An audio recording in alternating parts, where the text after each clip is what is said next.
Business valuation.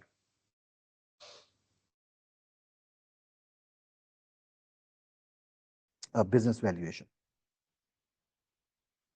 So as the topic suggested, business valuation, what we have to do? Find the value of the business. So basically, in this section, we will learn to find the value of business. Right? Why? Why we want to find the value of business? There may be a lot of reasons for that. There may be a lot of reasons for that.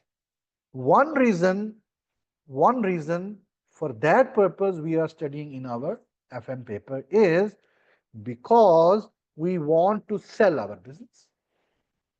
Okay, we have a business, we want to sell it. So before we are going to sell it, we want to know what is the actual worth of my business, right? Or not me, okay, not only me. Let's say I have a business, I want to sell it. So I am interested to know, okay, what is the worth of my business? Let's say you want to buy this business. You're also interested to know what is the worth of my business. We have, let's say, two companies, company A and company B. Company A is going to take over the company B. Okay, so the company A, we call it bidder company because they're bid for it, they're buying it. Or you can call it buyer company. Okay, so we can call it buyer. This is a buyer company, or this is the bidder company, or this is the acquirer company, right? Many names you might see in the exam. This B company will become a victim company. We can call it a victim company. Okay, you're a victim company because this company is going to become a victim. Okay, our inquiry company. Okay, our target company. Yeah, we also call it target company. The commonly used word is target company. Our inquiry company. Inquiry company. I am the shareholder of the victim company, or I am the shareholder of a target company, and a bid has been made by company A. So I will be happy to sell. But before that, I want to know what is the worth of my one share, right? I am interested to know. Also, they are also interested to know before going to buy that what is the worth of one share of the B company. Both investors, both companies' shareholder will definitely be interested to find the worth of the company B, right? Because the B is the target company. And after that, look, if I am going to sell my asset, what I try to? I try to sell at a high price possible, right? And the A company will try to buy at the low price possible, right? So in the end, there's a negotiation process. So we have many ways to find the value of business. We will discuss today. Mainly we have three ways: asset-based valuation, income-based valuation, and cash flow-based valuation. These valuation will give us a subjective idea that what worth our business do have. And then in the end, it is a negotiation process between the buyer and the target company's shareholder. Right. So this topic was very subjective, to be very honest. Even the calculation, when we do that, there are a lot of subjectivity involved. But since this topic will not tested anymore in section C, it will only be tested in section B and section A. So you don't need to worry. Subjectivity will not be provided, even if it is, examiner will specify to you in the exam. How? We will discuss in a while. Okay, so one reason is because you want to establish the terms of takeover. Number two, to be able to buy and hold decision. Yeah, the same thing. Number three, to value companies entering the stock market. Yes, the third reason that I missed, I think, before. So you are an unquoted company, you are a private company, you are going public for the first time. So in order to know what price we should set, at least we should know what is our worth per share. So for that sake, we are going to find the value of our business. To establish values of share held by retiring directors, which the articles of a company specify must be sold. Look, sometime in companies, directors hold shares, but it is mentioned in the articles that when the directors are retiring, they cannot hold shares, they have to sold it, right? So at the time when they are going to sell the shares, we need to determine the worth of the company so that we can determine the worth of their shares. Or for some statutory purpose, like for tax purpose, for inheritance tax purpose, for income tax purpose, maybe, or for divorce settlement. Maybe they are two partners, they are husband and wife, now they are separating their way. So maybe for that reason, they are going to value. So we might have many reasons to find the worth of the business. But you might say, if you are a public company, then you already have a share price, isn't it? If you are a listed company, you already knew what is your share price. So why you need to find the value of business? I told you in the earlier section that no, the market value of your share, right? The market value which is trading on the stock market, it's not the true reflection of your share price, because the share price which is trading in the stock market, it fluctuates due to demand and supply forces, and it might be depressed, right? If the expectation is not good, the investor have not made good expectation about the company, or if the company has bad performance, let's say, and it might be very high if people are very hugely have they have many very huge kind of expectation over you. So the actual market price which is trading on the stock market is not the true worth of the company. It's not always, right? Why? By the way, we discuss in detail as well in the market imperfection chapter. But right now, let's look at the approaches to valuation. Okay, we have three approaches. Asset based valuation. So, what is asset based valuation? Okay, it's a very easy valuation method. Find the total asset. Okay, you want to find the value of business, find the value of total assets and total liabilities. Okay, so you want to find the worth of the business, total assets minus total liabilities. Whatever answer you get, this is the value of the business. This is asset based valuation. Easy way. So, by the way, asset based valuation will give you floor value, the minimum value. Because look, the idea when you are doing asset based valuation is okay, even in worst case circumstances, we are not able to sell the entire business, we can sell asset by asset. We can sell the as I mean, if we split the business into and one by one, if you sell all the assets, at least this is the worth you will achieve. So asset based valuation will give you the minimum value of the business, the floor value of the business. So at least you get an idea, this is the minimum value my business do have. Then income based valuation or earning based valuation, right? Here we do the valuation on the basis of company's future earnings. Like in last session, if you remember, I explained you about the PE ratio method, which is PE ratio is a price earning ratio. Okay, we will discuss again today. Is one of the method we use in the earning based valuation. And the third one is the cash flow based valuation, which is basically using the cash flows, the future cash flows that I keep saying in my classes, that one of the more reliable way to find the value of the business is take all the future cash flows and discount them. So the cash flow based valuation will give you the maximum worth of a business.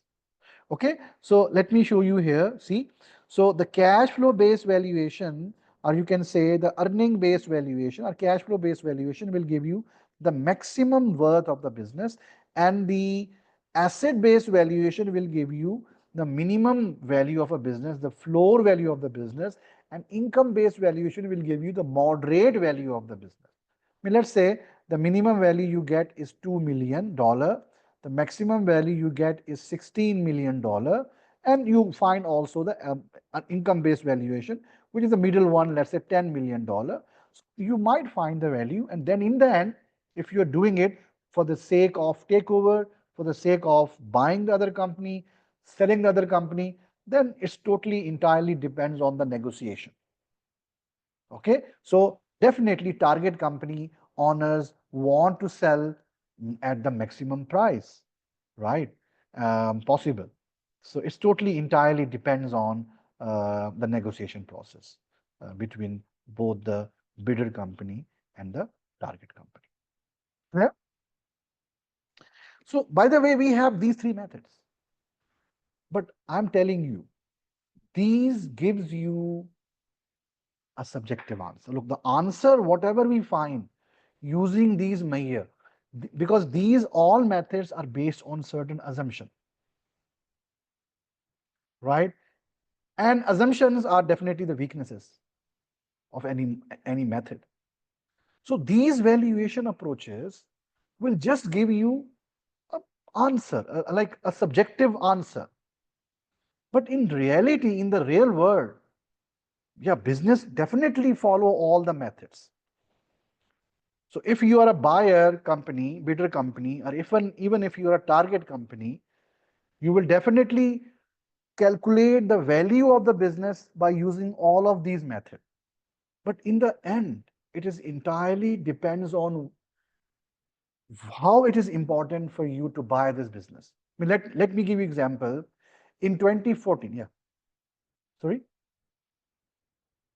yeah, no, yeah, I was saying that let me give you an example. In 2014, uh, the Mark Zuckerberg, the Meta Group owner, the Meta Group, they buy WhatsApp for how much price? I think $19.3 billion they pay for WhatsApp. For the WhatsApp, who have I think only 55 to 60 employees at that time in 2014.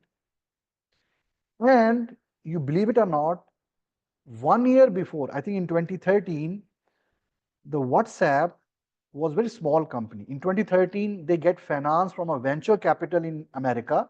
I forgot its name. They got, I think, 80 million or 8 million, I'm not sure. They get finance from venture capital. And after that, the number of user increased very rapidly. And in 2014, the final price that was calculated was 1.3 billion only.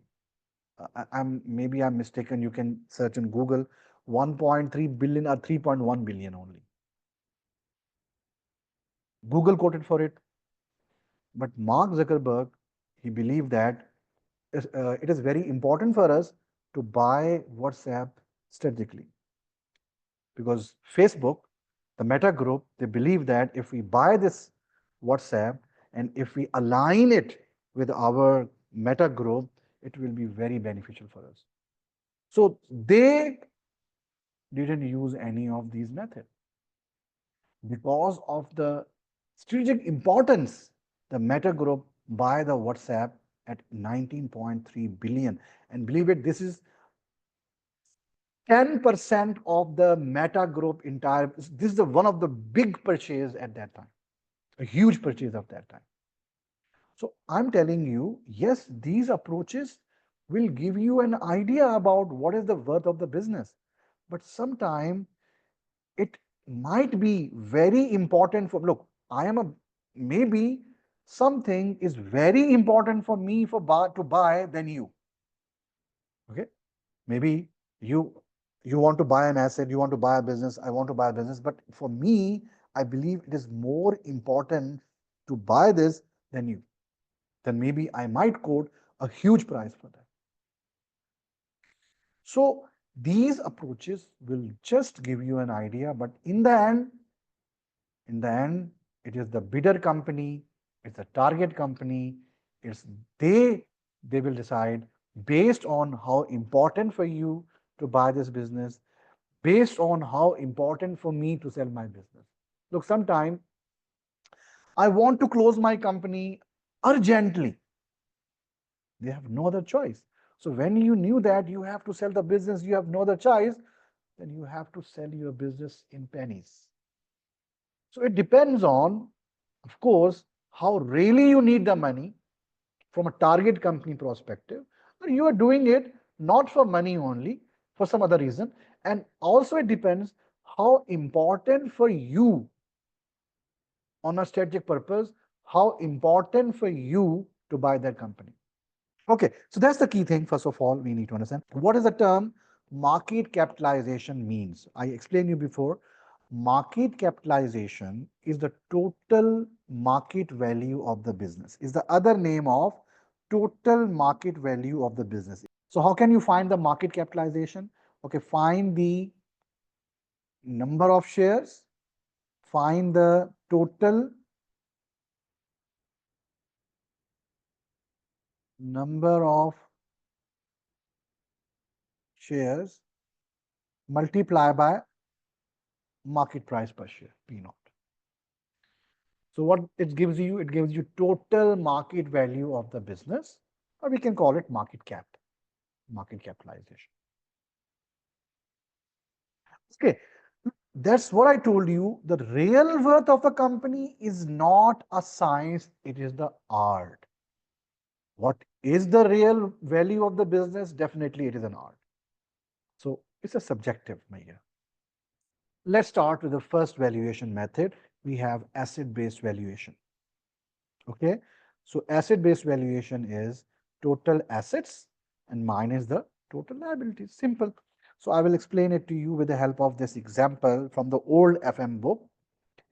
Uh, in this question, what we have to do, we have to find here.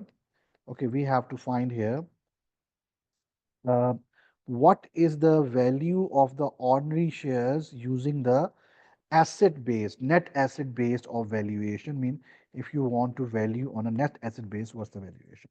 So simple, look, we have to find the total assets and then we have to subtract the total liabilities here.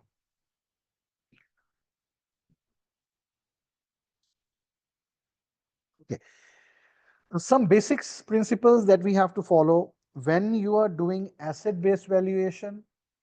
We will take all the assets, tangible, intangible. But intangible assets, we take only those that has a market value. Market value mean those intangible assets that you can sell individually, right? Because our basic assumption in asset-based valuation is, okay, we have these assets. So if we want to find the value, okay, if you sell all the asset individually one by one, what value we achieve? This is basically asset-based valuation. So goodwill we have to exclude from here. Why? Because goodwill you cannot sell individually.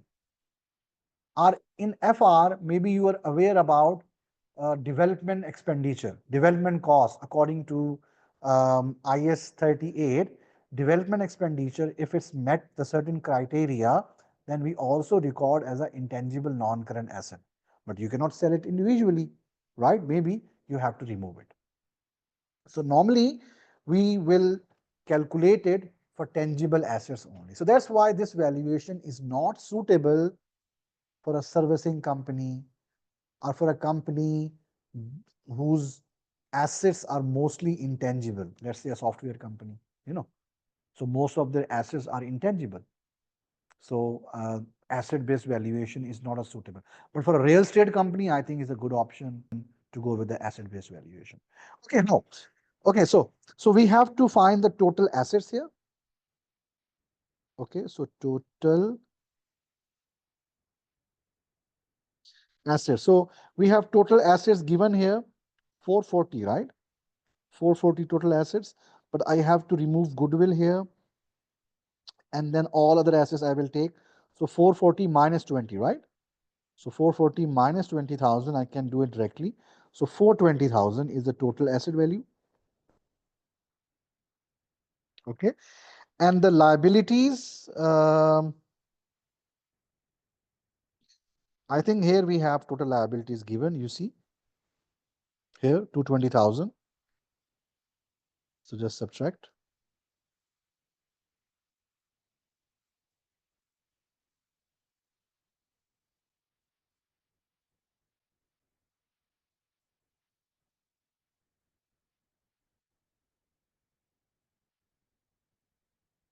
So the value of business,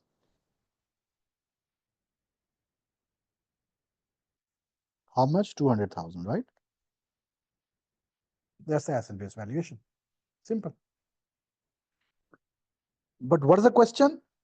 Find the value, okay, value of an ordinary share, mean one ordinary share.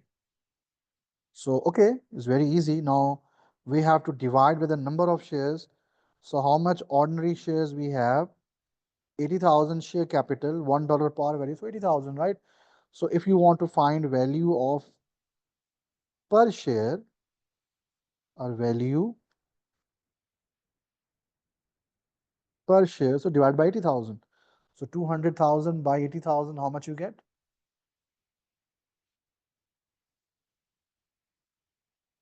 1.5 somewhere, 2.5. Yeah, 2.5. So that's the one way of finding the value of business, which is asset-based valuation.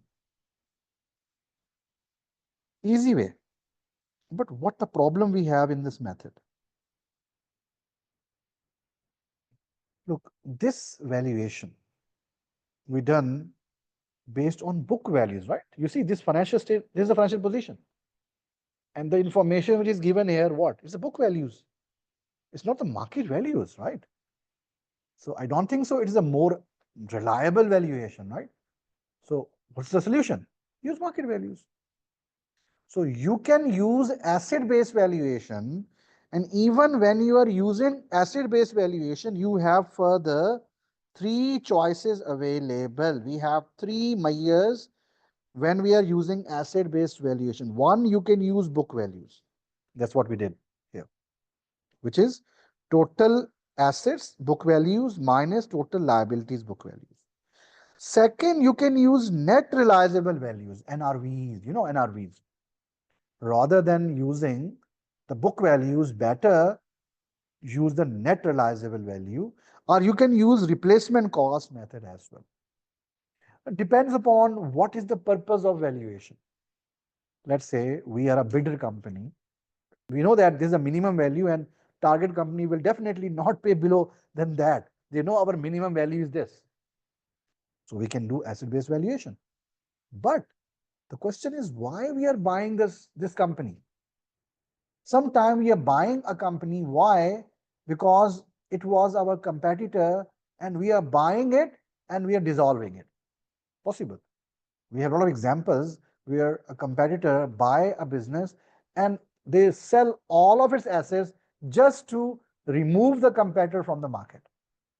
Or maybe you have a competitor company, but it also have a very good IT system. We don't have a good IT system.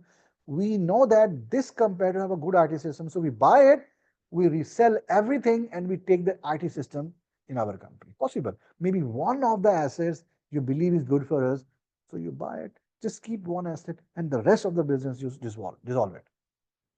So if you are buying it for the purpose of dissolution, then NRV is the best method. Net realizable value is the best method, right? Because you are buying it on a breakup basis, right? You're going to dissolve it. If you are buying on a going concern basis, let's say you are buying a business and then after that you will keep it as a subsidiary, right? Then better to use replacement cost. Replacement cost, replacement cost like is a method where rather than finding the market value of the assets, you find the replacement value of the asset. What's the replacement value? Is very similar but different. Like what? Let's say, okay, I have this laptop. What's the market value of this? Okay, if I want to sell this in the market, what value I achieve is a market value, right? what is the replacement value of it? Replacement value is, okay, if I want to buy the similar laptop from the market, what price I have to pay to buy it? Look, replacement value is the price I have to pay if I want to buy, and market value is the price that I will receive if I want to sell. So it's different. The idea is different. Definitely price will differ. So if you are going for going concern basis, better use the replacement cost. But if you are going for just merger purpose, right? You're going to merge with each other, you might use book value. But book values, I don't think so, is one of the realistic idea. So normally you should use NRV and replacement. In our exam, what method we should follow? Look, in exam, examiner will not specify you. If a question come for asset-based valuation, examiner will not specify you. See, if there is any NRV available, replacement cost available, always prefer to use these two. If NRV available, market value available, you have to use it. You have to use it. For some assets, maybe they give you market values, they maybe give you replacement values, maybe they give you NRV, use that. For other asset, if it's not available, then we have to use book values.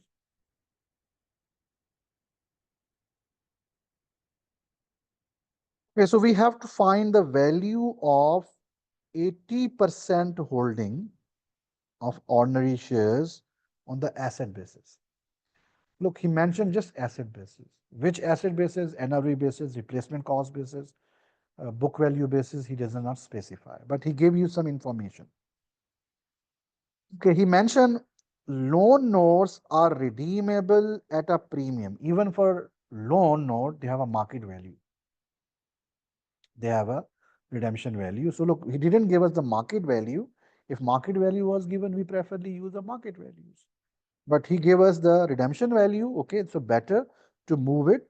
So loan notes are this. So it will redeem at 2% premium. So we have to multiply with 102%, right? So we need to understand. Second is current market value of freehold property exceeds carrying value by 30,000. Okay, so that's he said. So in the non-current asset, whatever we have, it also include a freehold property whose market value is 30,000 more than the book value. So that means 30,000 we have to add here. Okay, that's it, I think. We have no other information available. Okay, so we just need to use these two things. So first of all, find the total assets. We have non-current assets, which is 450,000 plus 30,000. Definitely I have to add for the freehold property. And we have net current assets, 100,000. I will add. So I think it will become 480, 580,000 is my total assets. And my total liabilities are only, I think, loan notes we have. But this is 100,000 into 102%, right? So I think you will get 102, 102, 200, 102, 000, right? 102, 000. So that will give me the value of business.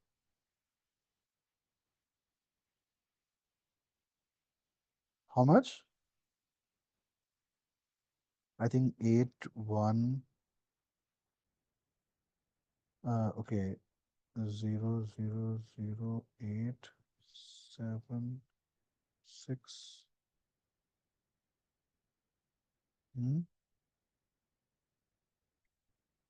268, right? Okay. And we have to find now 80% because maybe we are thinking to buy only 80% of this. We are not going to buy 100% of the investment. So multiply with 80%. That will be the answer using asset-based valuation. Okay, so easy question you will get.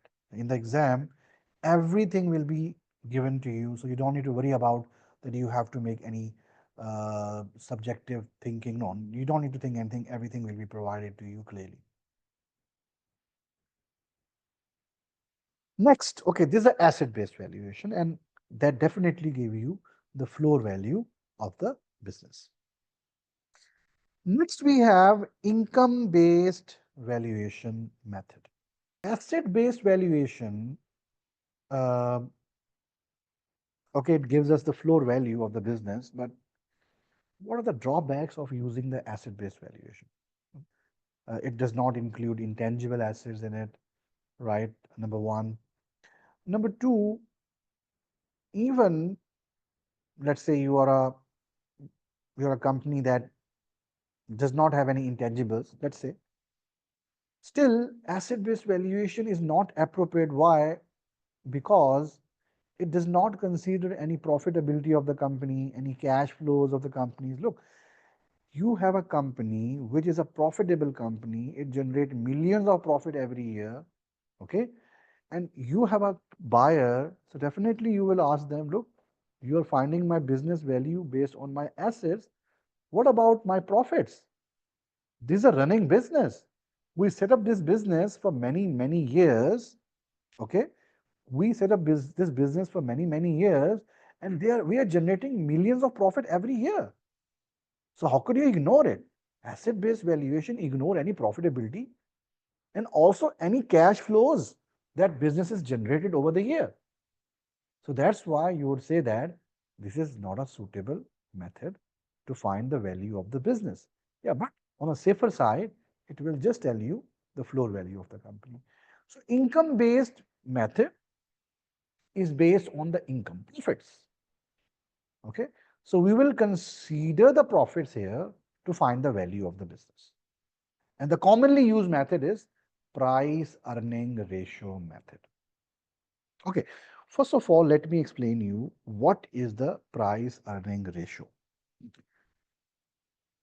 and how we calculate that. We can calculate price earning ratio by using two formulas, the two commonly used formulas. The most common used formula is this.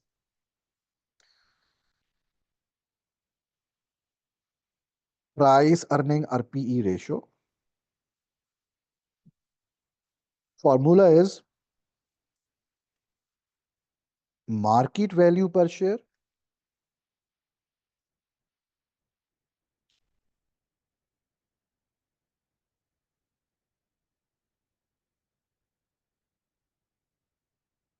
or earning per share.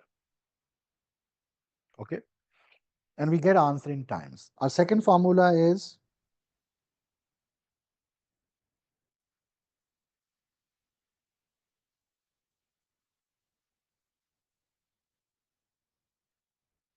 market capitalization, right? I explained you before what is it? The total market value of the business divided by profit after tax minus preference dividend. Remember in last session, we discussed that how to find EPS. By the way, EPS has a formula which is profit after tax minus preference dividend. Our profit attributable to ordinary shareholder. So by the way, both are the same. The difference is market value per share. When you multiply with the number of shares, you will get market cap. And EPS, when you multiply with the number of shares, you will get PAT minus preference shares. So basically, the only difference is here we didn't multiply with the number of shares, and above we multiply both of them with the number of shares. So both will give you same answer. Okay, on total basis or per share basis, the answer will be same. But first of all, we need to understand what PE ratio means, what it basically stands for. PE ratio is one of the investor ratio. Investor want to know this ratio for their investment decision. Okay, let me explain it to you with the help of an example. Let's say a company whose market value per share is $10, okay, and earning per share is $2. So it EPS is, sorry, it PE ratio is 5 times. So what it means? It means the company market value is 5 times more than the earning, than the profit they earn this year, right? So that basically give us the confidence of our investor owners, right? So high the PE ratio, the more the PE ratio, you would say more confidence investor showing on you. Look, we give only $2 of profit this year to each shareholder, but people are willing to buy the same share at $10 per share, 5 times more than what we give them return. Why? Because they believe in us. They see the potential in us. They believe that, okay, this company is currently giving a earning of $2, but it has a great prospects. It made some investment this year or coming year, and once it's mature, the company profitability will definitely increase. So your PE ratio is the confidence of your investor. You can say that. So it shows your future. So higher the PE ratio, that means investor is more confident, showing more confidence than you. If your PE ratio is more than industry average or is more than your competitor, then definitely you have the great future, right? Keep this in your mind. Now, how can we find the value of the business using the PE ratio? Keep in mind. How can we find the market value of business? By changing the formula, okay? If you want to find the market value per share, so earning per share, you will keep on the other side. So if you're going to find the value of a target company, so take their EPS and multiply with the PE ratio. You will find what? The market value per share. Or if you want to find their market cap, take their profit attributable to ordinary shareholder and multiply by the PE ratio. You will find their market cap. Okay, so if you are going to find the total market value, then you can multiply with the profits. If you want to find the market value per share, you can multiply with the EPS. That's why PE ratio, its other name is also known as earning multiplier ratio. Why? Because once you multiply this with the earning, you will find your market value. Earning multiplier ratio. Okay.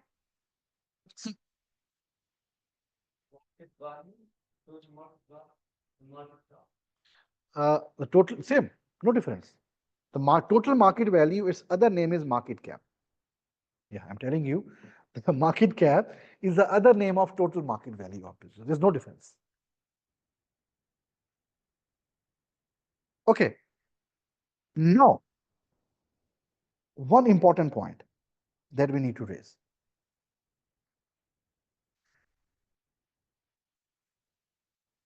Okay, let's say, okay, I want to explain you these points, but okay, I want to make an example here. And I think it's better to explain it to you with the help of an example.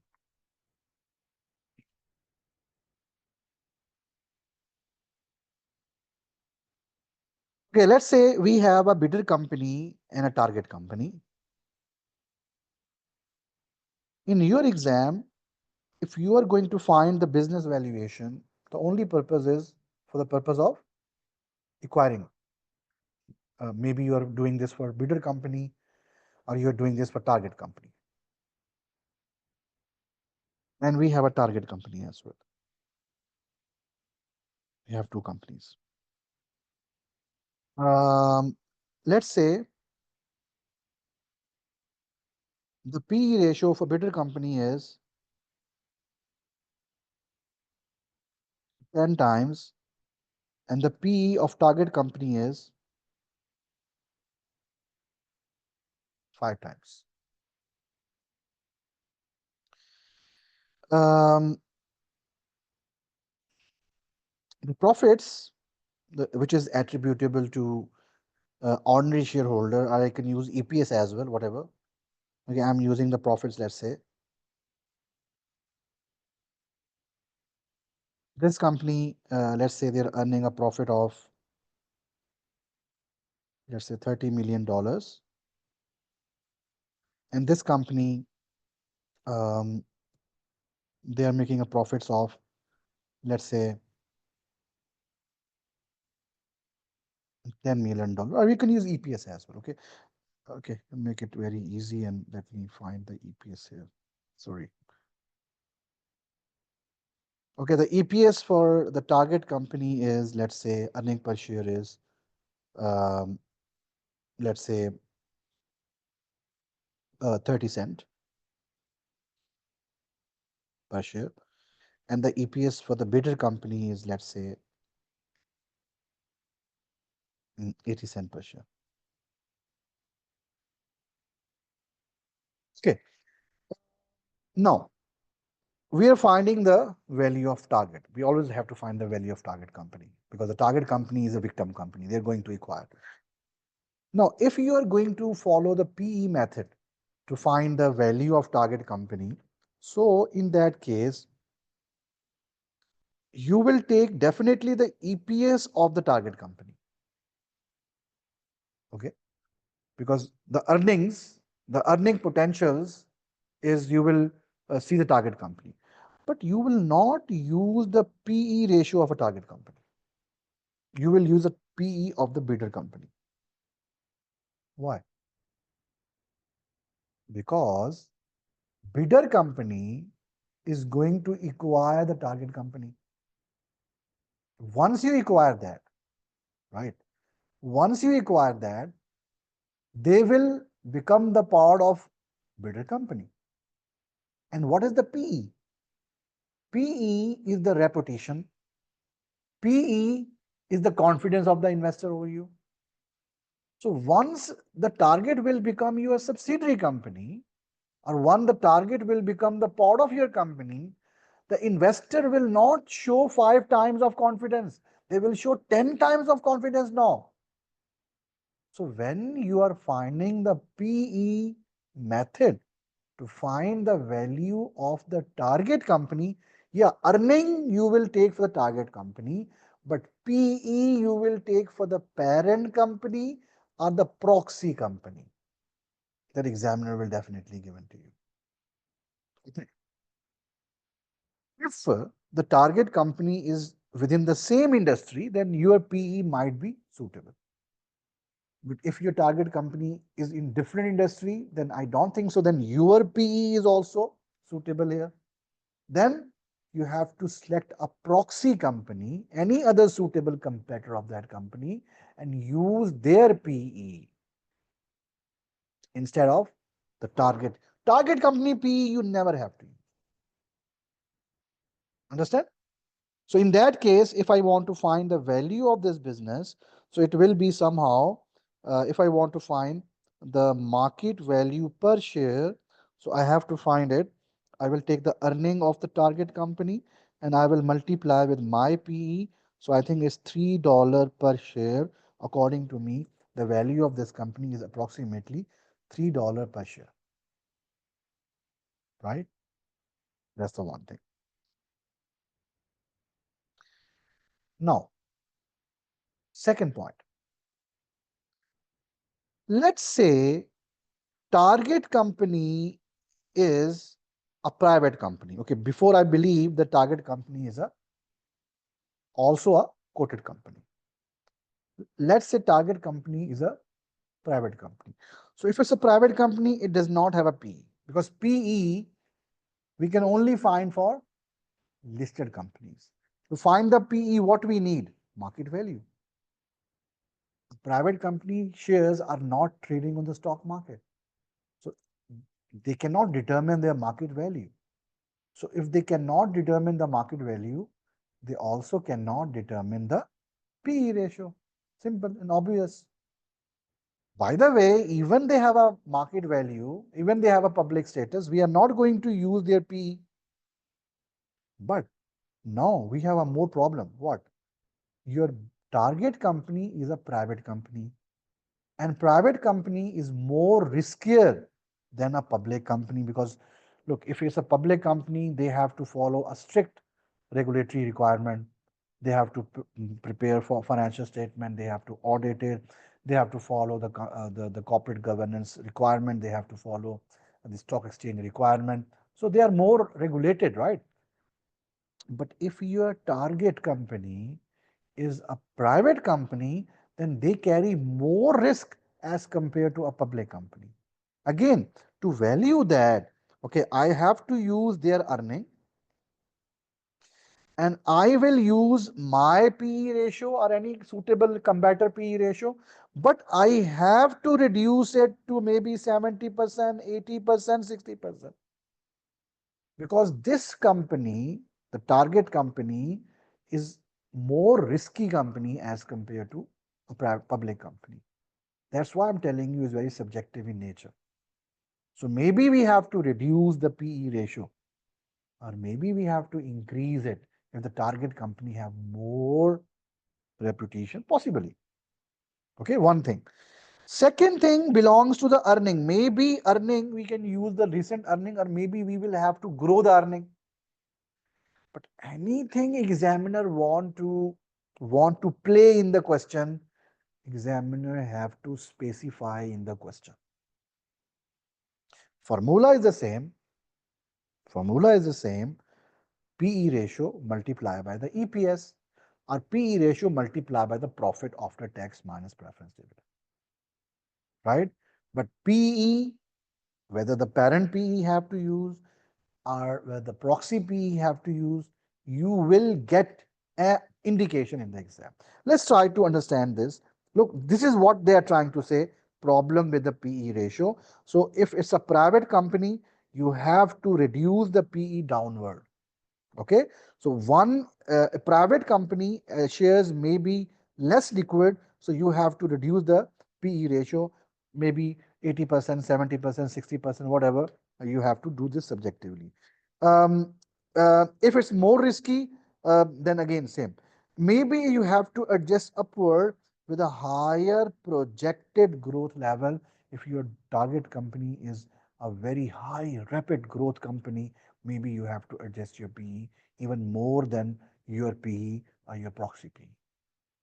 Again, I'm telling you, it's a subjective measure, and that you need to keep in your mind. Let's try this question to get the idea behind this. So we have to find um, the value of 200,000 shares in company as a PE ratio basis. So we have to use PE ratio basis in this question.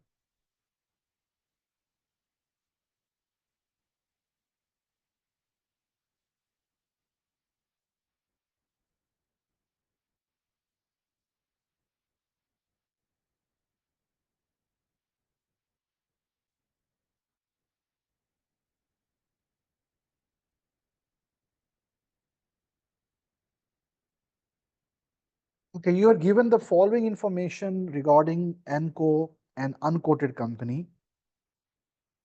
Ordinary share capital is 400,000 per share. Sorry, 400,000 shares. Extract from the profits. So look, he gave us the profits. He gave us PBT less. So we need profit after tax, which is this information, profit after tax, and minus preference dividend as well, which is look 20,000. Don't subtract the ordinary dividend, because we need profit that belongs to ordinary shareholder before any dividend payment. So the profits we use for the target company, N company, which is I think 140 minus 20. So how much you will get profits? Yeah, 120,000 is the profits. And then multiply with the PE ratio he mentioned applicable is 12.5. So simple, multiply by 12.5. So you will find the market value of the entire business. Okay. You will find the market value of entire business, how much it is.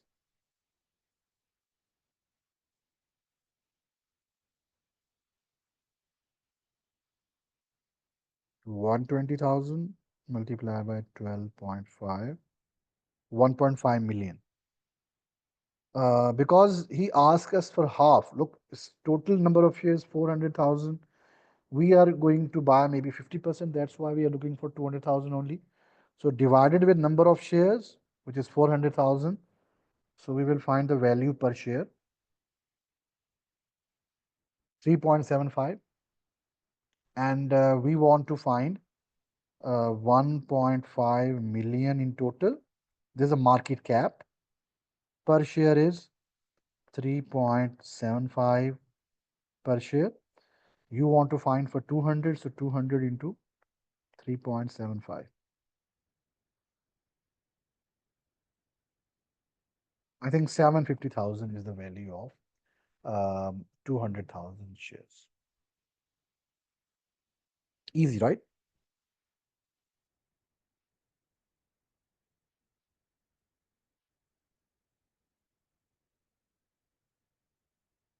Okay, Greedy Co wants to buy another company, B Co, which operates in the same industry. B Co has non-current asset in the financial position of 50.5 million and net current asset of 12.3 million. The equity and liability is given here. Okay, ordinary share $100 par value, $100. Okay, reserves are there and premium, medium and long-term loans are given. So we have to find net asset value. Okay, very simple. I think there's an asset-based valuation. So total assets 50.5 million plus 12.3 million minus liabilities, which is 33.1 million. That's it. So just calculate there and you will get the answer. Okay, not difficult.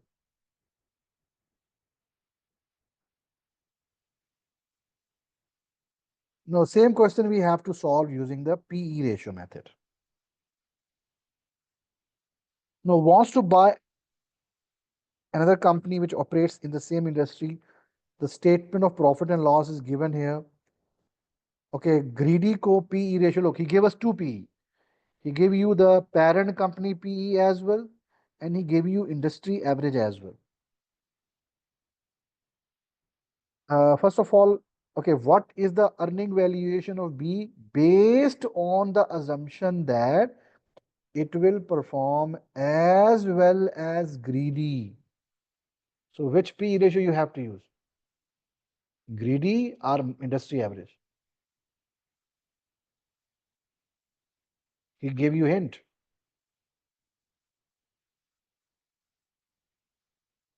What is the hint? That our target company will perform in the same way as we perform. Our name is Greedico. So that means we have to use our PE because they will perform in the same way. If we mention, okay, Greedico, okay, they will perform same as the industry average, then we have to use industry average PE ratio. Okay. So very simple. Use profit after tax, which is 2.6 million. We have no preference share mentioned here. Okay. So 2.6 million is the profits multiply by our PE 21.2. That's it. And you will get the answer. One more method that we have to know is earning yield method. Okay, earning yield method. Can I turn on the light because it's too much light now coming from here. So it's kind of, okay.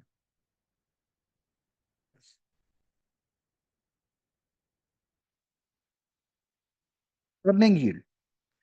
Earning yield is opposite to PE ratio. Even as formula you see is opposite. What's the PE ratio formula? The PE ratio formula was market value per share or earning per share. And earning yield is opposite formula. EPS or market value per share. Okay. Uh, PE ratio we calculate in times, but on the other side, earning ratio we calculate, earning yield we calculate in percentage wise. Like let's say your your PE ratio is, you calculate, as I discussed with you, is that your PE ratio, as I discussed with you, we calculate like, okay, our market value per share over earning per share. Our market value is $10, our earning is $2. So it is 5 times. Okay, it is 5 times. The same if we want to get in yield. Yield mean return. Yield mean percentage return. Is a term we use. So earning is the opposite way to say see the same thing. $2 and price is $10. You have to multiply with 100. So I think it's 2%, 20%, if I'm not wrong.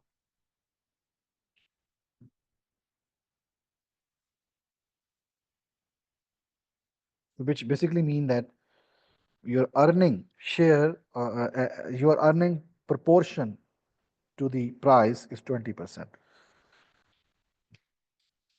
Okay. So earning yield also can be used to calculate the value of business, since it's the opposite, right?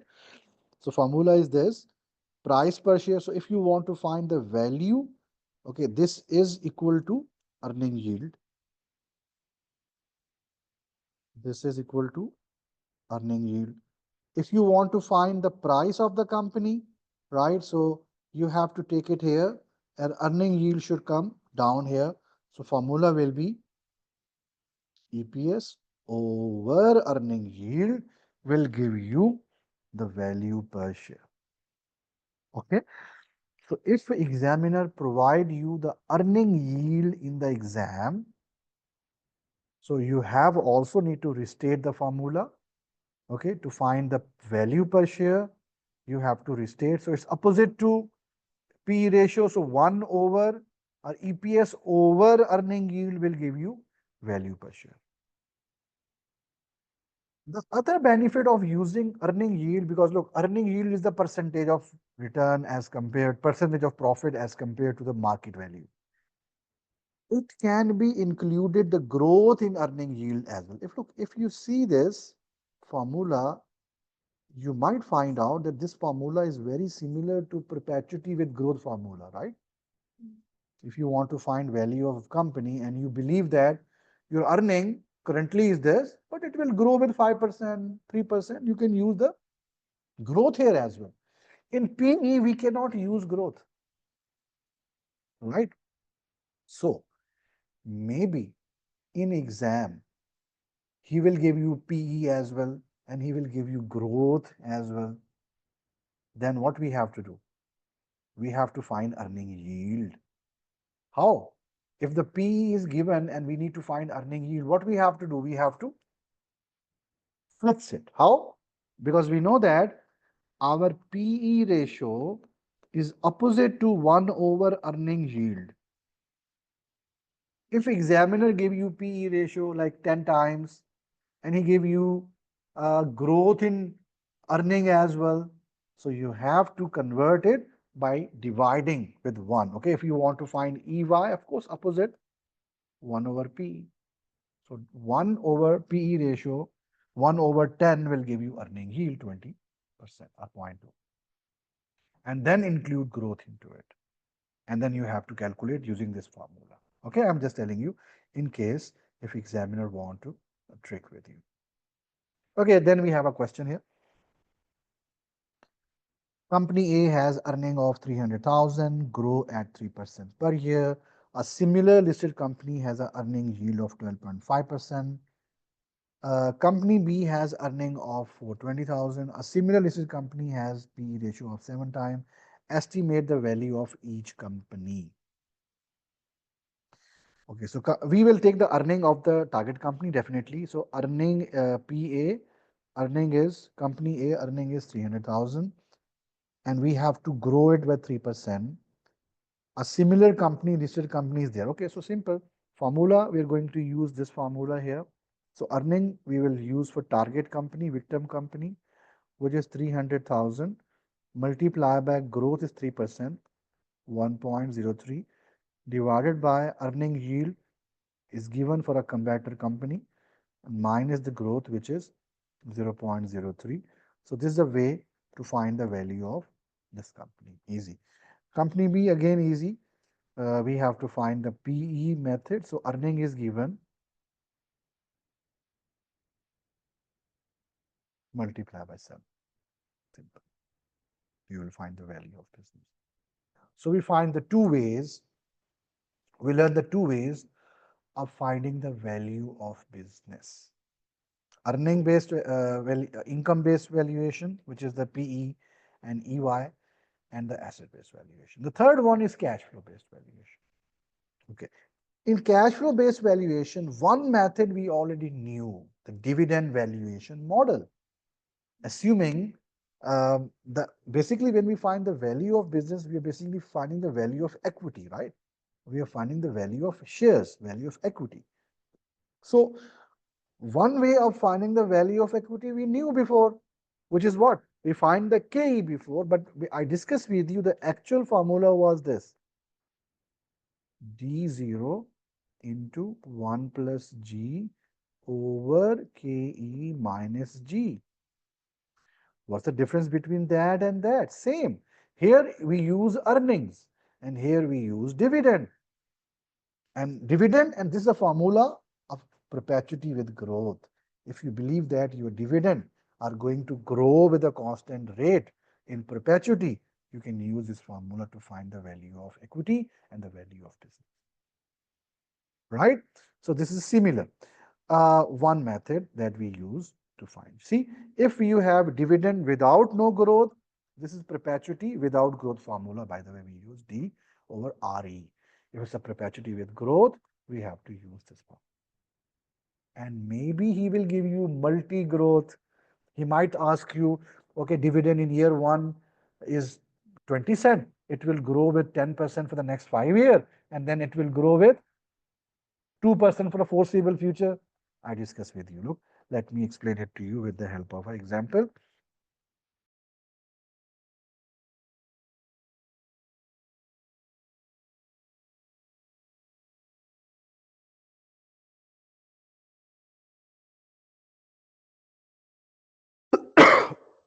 They do it.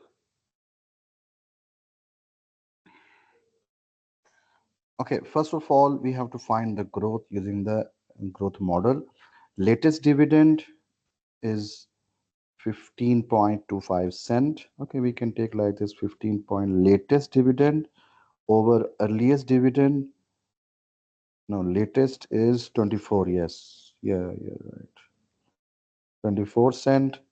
Earliest dividend is 15.25 raised to power 1 over n. Number of years are 4.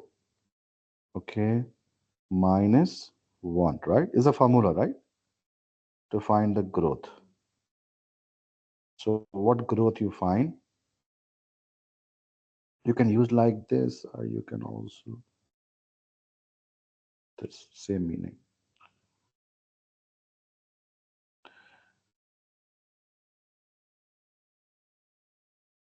And then for the cost of equity, 8% is beta into RM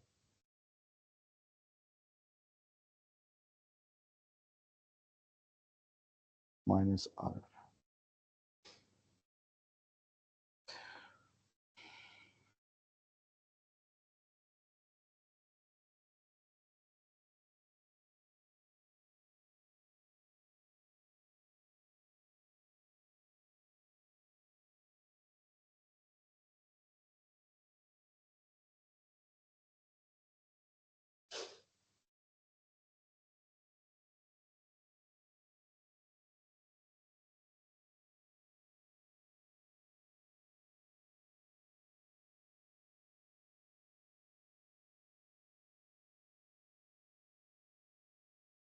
Okay. Look, no, here, if you use, okay, you find the G, you find the K. Now, if you will take in this latest dividend, if you take the dividend per share, you will get the market price per share. If you want to find total dividend, you can also do it. 24 cent is the dividend per share. Number of shares is 4 million. You will find total number of total dividend. You can use total dividend as well. If you will use total dividend, you will find total market value. If you will use dividend per share, you will find market price per share. Okay. So, okay, I will take, let's say, dividend per share now. So here it is 0.24. What's the growth? Not able to find? 0.12? 12%? Okay, 12% into 1.12. Okay, what is cost of equity? 13.6. And growth is 12%. 13.6 mean 0.136 minus 0.12. That's a formula that will give you the market price per share. Let me share you the answer.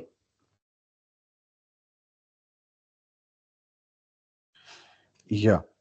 So the growth is 12% and the cost of equity is 13.6% because cost of equity is same. So the market price per share is 16.80. You want to find the market price, total market capitalization, multiply with the number of shares, you will find the market capitalization. Which one? Price? Using the information from the previous activity. What's the previous activity? Let me show you the previous activity.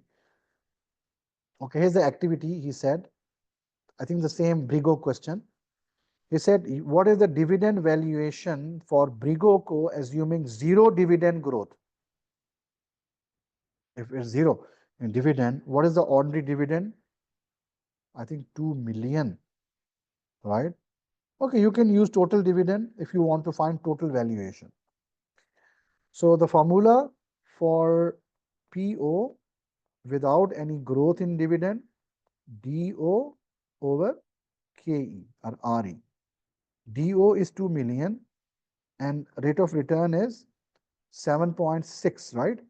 0.076. So we can find it, I think, here in this case. So 2 million divided by 0.076. 26.3 million is the answer. Okay. Next, he said, what is the dividend valuation assuming 3% growth? Now you have to take 3% growth. So look, if you take dividend per share, you will find market value per share. If you take total dividend, you will find the market cap, the total market value. Now you have to grow with 3%, 1.03, 1.03, okay, divided by KE 0.076 and minus G 0.03 and you will get the answer. Okay, I'm not going to do this. Now let me show you the multiple growth. Okay, by the way, how much foreseeable growth? 3%. Now next question he is saying, let's say he said, calculate the dividend valuation to the nearest million for BCO assuming 5% growth for the 3-year and after how much? 3%. No, this is a multi-growth method. Okay, so what is the current dividend? 2 million. He said it will grow with 5% in the first 3 years, right? So 2 million into 5% growth, again 5% growth, again 5% growth. And then after that, 3% growth. So how we will calculate? The same, how I get this number, he get it directly by the way, but how I get this number? I get this number by doing this. 2.315 multiply by 1 plus G, after that is 3%, over RE was the same, right? 7.6%, 0.076 minus the perpetuity growth is 0.03 and whatever answer will come, look, this answer you will get, you have to multiply with the previous year discount factor. And what is the value you will get? Around $47 million.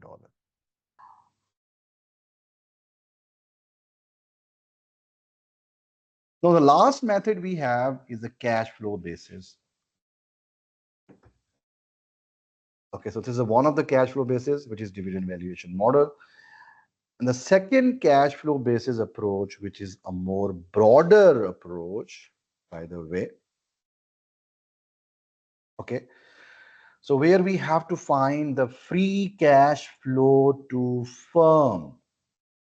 Okay, a free cash flow to firm we have to find. What is a free cash flow? The cash flows which is freely available to a company. Okay, so you need to take the cash flows and then discount it. Look, if you want to find the market value of a business, find out free cash flow of a business each year. Let's say your business will continue for 15 years. And let's suppose your business will continue till perpetuity. If you can estimate the cash flows in perpetuity, even with growth, just take all the future cash flows, discount it, and the present value of all the future cash flows is the market value. Okay, so we need to take the cash operating flows, we need to add revenue, we need to subtract tax, okay, we need to subtract any expenditure, and we need to add synergy. What is it? I'm going to explain it to you. Let's try to understand it with the help of this question.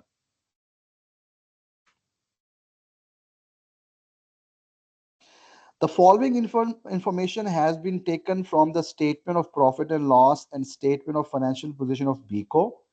Revenue is given, production expenses is given, administrative expenses is given, tax allowable depreciation is given, capital investment which is required every year is given, corporate debt, we have a loan, it is information is given which is trading at 130%. That means its value is not 14 million, 14 million into 130%. Corporate tax is given, VAT is given, inflation is given. These cash flows are expected to continue every year for the foreseeable future. Look, normally businesses do that. Of course, this is not easy to find out like what cash flows you will get in next year and then in next year and then in next year. But if you can forecast it will help you to find the total market value here. Okay, let's do it.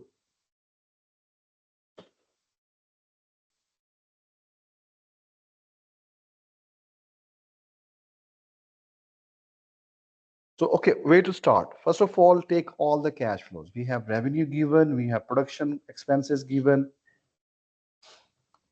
So we need to find, first of all, free cash flow to firm, FCFF. Free cash flow to firm. Okay, FCFF. So what is that? We need to find the operating cash flows. Look, which are the free cash flows? Which are the, which cash flows will be included here? Revenue. We have revenue given $350 million.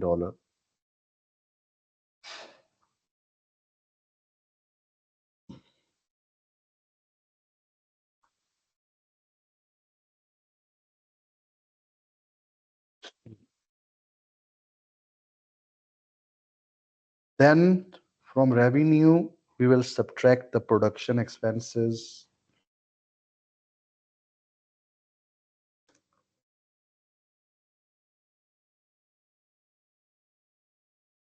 administration expenses.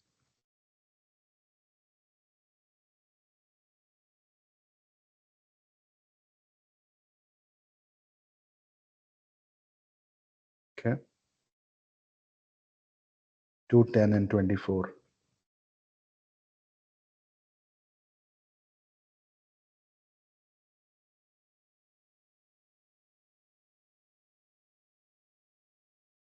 That will give you operating profit, right? Profit before interest and tax.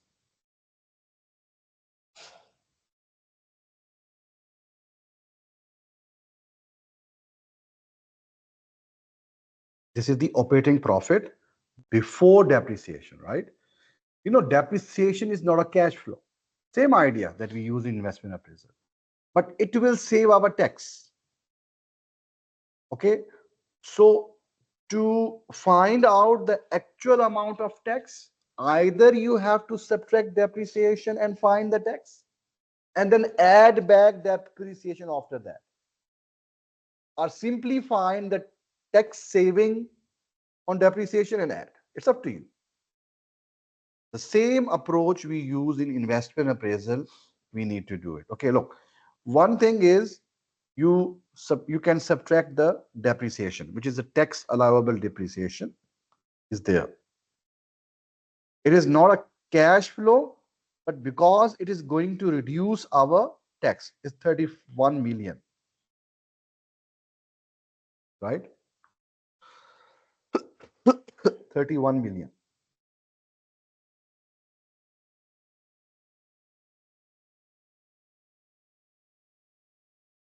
Okay, now find tax. Tax rate is 30%.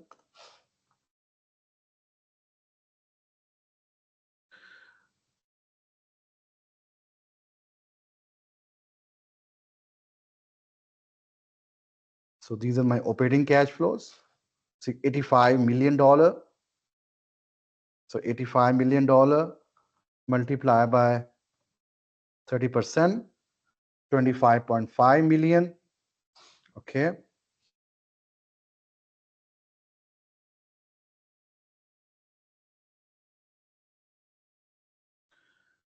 And then this is my profit after tax amount, right?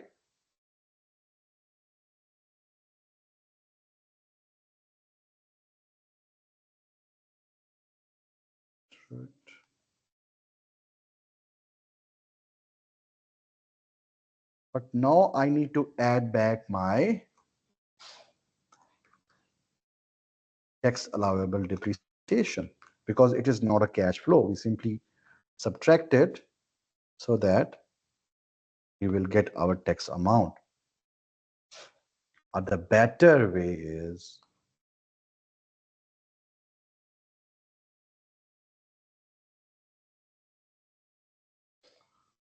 do the same thing that we learn.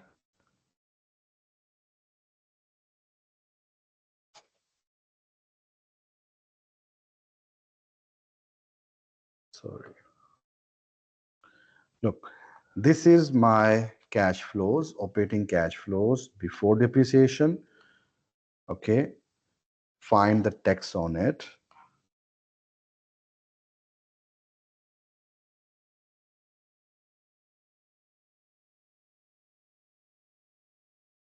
And there's no need to subtract and add back. Find the tax savings, simple tax savings on tax allowable depreciation straight away and add into it. Okay, both ways are fine. So it is 31 million into 30%. 31 million into 30%.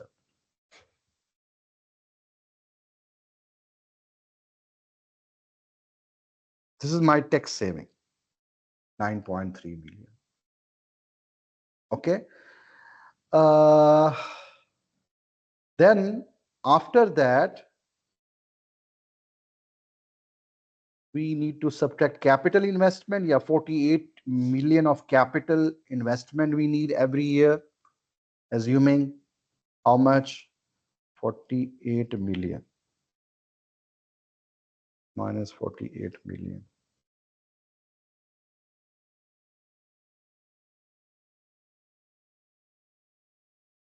Right?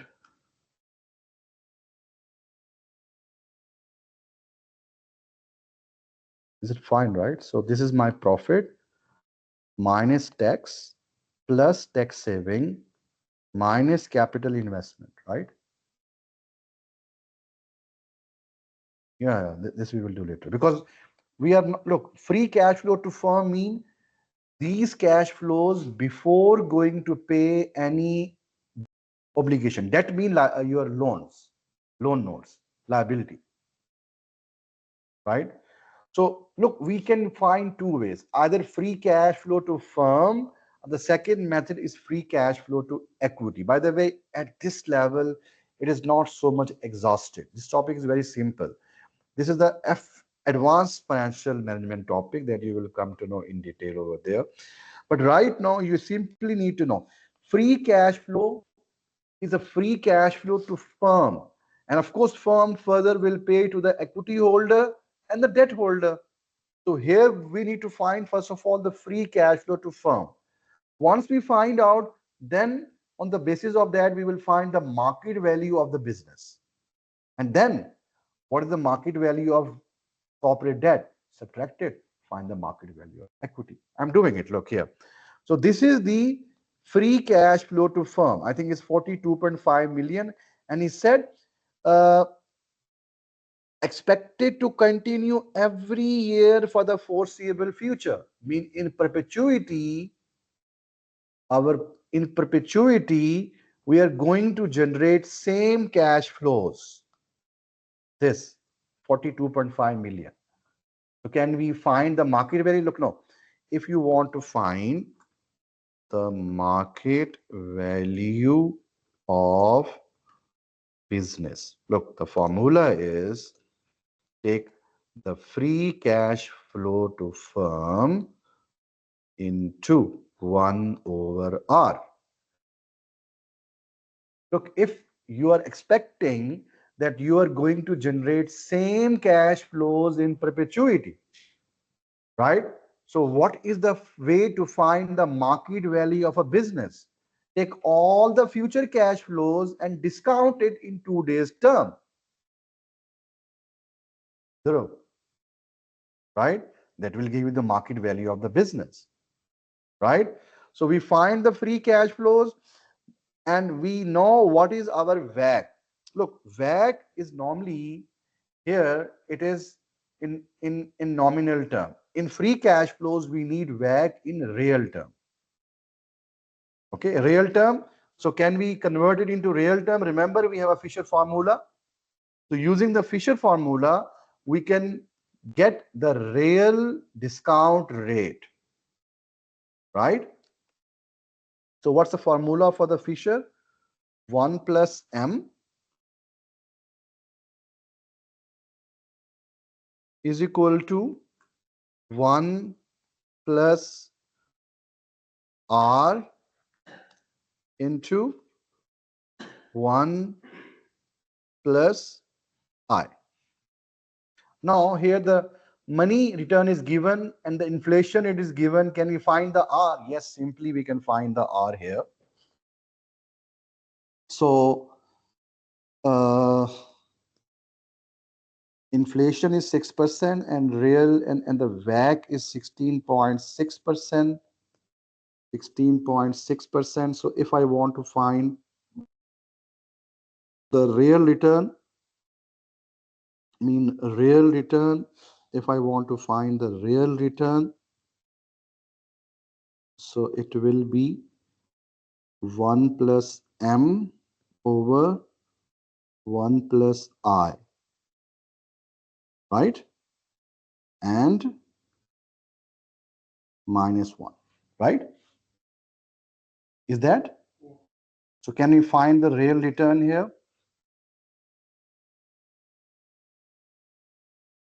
So my money term discount rate is 16.6. That means 16.6.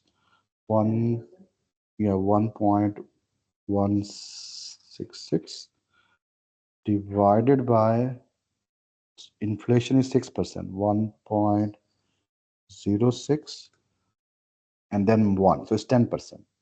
Okay, and finally we whatever answer we get, finally we subtract 1 from here. 10%, yeah. So here, if I want to find the market value of a business,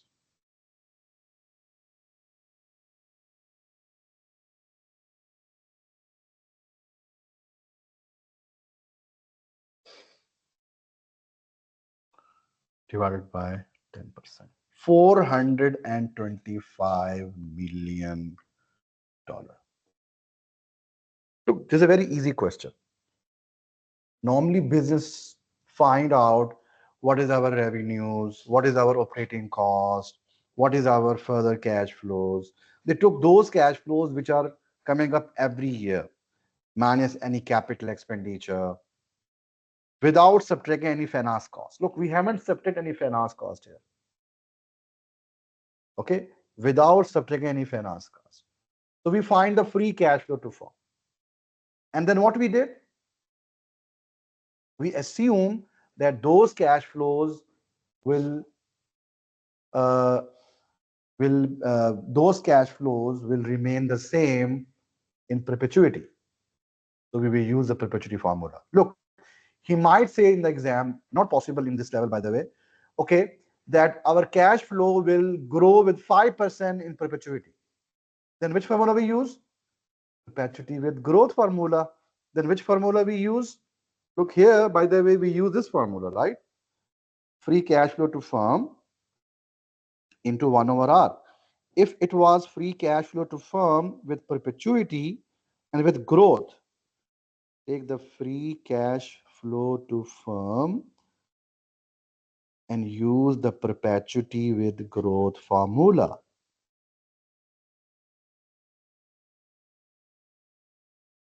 Simple. Remember, this is a formula of perpetuity with growth. This is a formula of simple perpetuity without any growth. Right?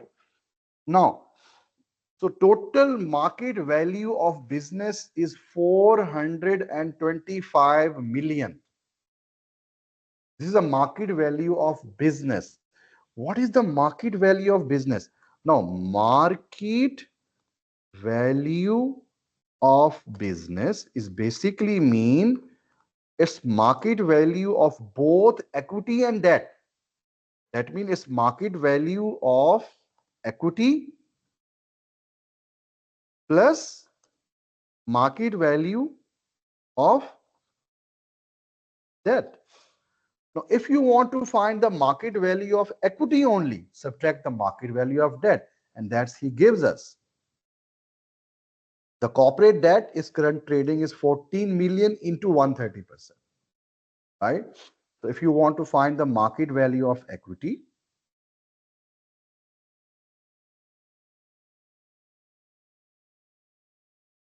take the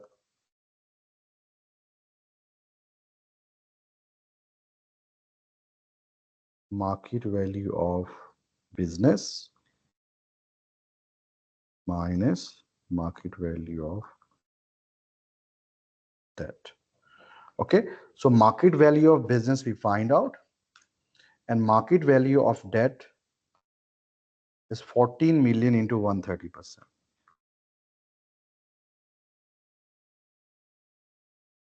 So this one,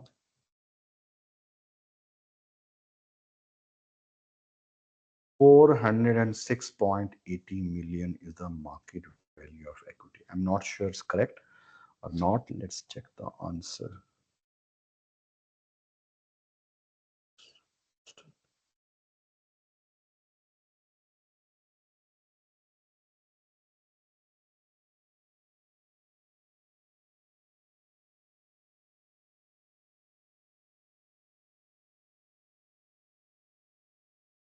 Yes.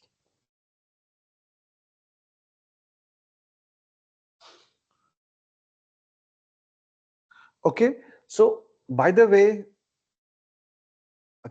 if you are going to find the value using the cash flows, that will give you the highest value possible of a company. Asset-based valuation will give you the lowest value, the floor value, the cash flow based valuation, because they are based on the cash flows. It might give you the highest possible price of the company. And the earning base will normally give you the middle value. And then look, in the end, it's a negotiation. It's a negotiation between the bidder and target company, and they will agree a price at which they will settle their prices, right? Next question is exactly the same. Similar question. Again, we have to find the value of equity. Okay, this is your homework. Look, this is the best method. But problem is, it's very difficult to forecast the future cash flows, and especially in perpetuity. We assume the tax rate will remain same. We assume that like growth rate will remain same, right?